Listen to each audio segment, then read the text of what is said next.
Olá, pessoal! Tudo bem com vocês? Eu sou a professora Ana Carla e hoje a gente vai dar continuidade ao assunto calor e as suas aplicações.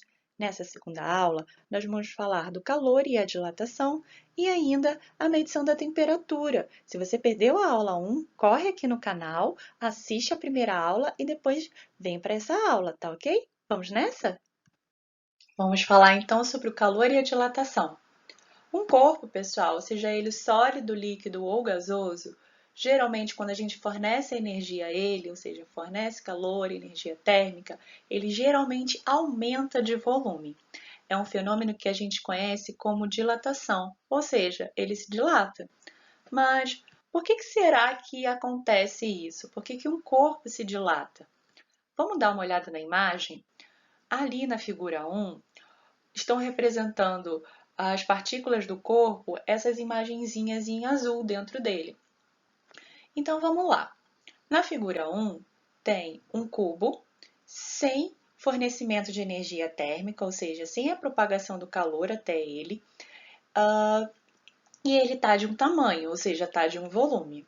Já na figura 2, perceba que há fornecimento de calor, ou seja, há propagação da energia térmica até esse cubo. E aí percebe que essas partículas elas começam a ficar mais agitadas e fazendo com que esse cubo aumente de volume. Então, acho que agora a gente já compreendeu por que as coisas, os corpos, sejam eles sólidos, líquidos ou gasosos, aumentam de volume quando é fornecida uma energia térmica sobre eles. Mas vamos lá, vamos ver se você conseguiu compreender. Eu vou colocar agora em esquema, em palavras. Aí, vocês estão vendo que a gente elevou a temperatura na imagem 2, figura 2. Quando a gente aumenta a temperatura, fornece calor, as partículas começam a ficar muito agitadas. E aí, essa movimentação das partículas faz com que, com o tempo, elas se afastem uma das outras. Se elas se afastam, ela acaba adquirindo um espaço extra no lugar que ela está. Logo, elas acabam ocupando um espaço maior. Inclusive, alguns termômetros, principalmente os mais antigos, utilizam desse fenômeno de dilatação para funcionar, sabia? É o que a gente vai ver agora. Então, pessoal, o fenômeno da dilatação era realmente utilizado como mecanismo de funcionamento dos termômetros mais antigos. Vamos dar uma olhadinha no esquema deles? A parte inicial do termômetro a gente chama de bulbo, tá? A parte do meio é o capilar, que é onde fica o líquido que vai se expandir. A parte de cima é chamada limite superior, que é onde termina a escala termométrica. E a parte de baixo é chamada limite inferior. Ainda tem entre o limite inferior e o bulbo a parte do estrangulamento. Tá legal? Avançando aí, você sabe que na parte do bulbo, ou pelo menos, né? Eu estou falando para vocês agora, é onde é captada a energia térmica do indivíduo. E aí essa energia térmica acaba sendo passada para o líquido que tem alta capacidade de dilatação. Antigamente era utilizado, por exemplo, o termômetro de mercúrio. Ou a gente pode utilizar, no caso do ambiente, a gente pode utilizar o álcool misturado com o corante. Seja qual for o caso, o fenômeno é o mesmo. O que acontece? A energia térmica ela é fornecida para o líquido e essa energia térmica acaba fazendo com que as partículas do líquido se agitem, né? Se movimente.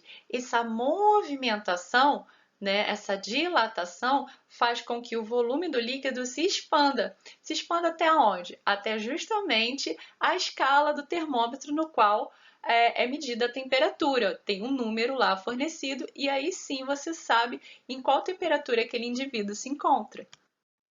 Atualmente, a gente não utiliza mais o termômetro de mercúrio. Por quê? O mercúrio, pessoal, para quem não sabe, ele é extremamente tóxico. Então, poderia acontecer, por exemplo, de uma pessoa sem querer, né, quebrar um termômetro e aí na hora que ela fosse limpar, ela entrasse em contato com aquele mercúrio e aí acabasse se intoxicando também. O termômetro com álcool, ele já é ainda mais utilizado, né? Então, você ainda vê alguns ambientes as pessoas colocando esse termômetro à base de álcool para ver qual é a temperatura daquele local. Mas realmente, o termômetro de mercúrio, ele foi abolido inclusive pela Anvisa, né? Agência Nacional de Vigilância Sanitária. Então, a partir de 2019, se não me engano, ele foi proibido a fabricação no país. Modernamente, a gente tem outro tipo de termômetro, que é aquele que utiliza um sensor, né? Então, naquela parte onde ficava o bulbo, é um sensor que capta a energia térmica, seja do indivíduo ou seja do ambiente, enfim, né? E agora, né, principalmente na época de coronavírus, é muito utilizado. Tá? Existem até aqueles mais modernos, em que nem é necessário a pessoa ficar grudada no termômetro para conseguir captar a temperatura do indivíduo. Vamos dar uma olhadinha? Então, pessoal, basicamente é da seguinte forma: a gente tem aqui o que eu falei para vocês, que é o álcool com corante vermelho. Olha, ele tem esse formatozinho aqui. E detalhe, mercúrio não é vermelho, tá? Esse daí é o álcool com corante vermelho. Esse daí, que é o da temperatura corporal, é o termômetro com mercúrio, né? Mercúrio é cinza, tá? Para quem não sabe, o termômetro de mercúrio, ele não vai parecer vermelhinho, ele vai parecer com cinza lá, porque o mercúrio é cinza. E aí, o termômetro de mercúrio foi abolido, enquanto o de álcool com corante vermelho ainda é fabricado, né? Porque ele não chega a ser tóxico, mas em alguns ambientes ele nem é mais utilizado. Por quê? Porque hoje em dia a gente tem termômetros digitais que são muito mais modernos.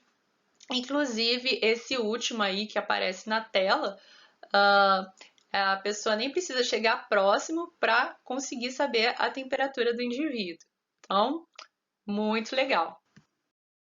Ah, e se esse vídeo te ajudou a entender um pouquinho mais sobre ciências naturais, não deixe de curti-lo, se inscreva no canal e até a próxima!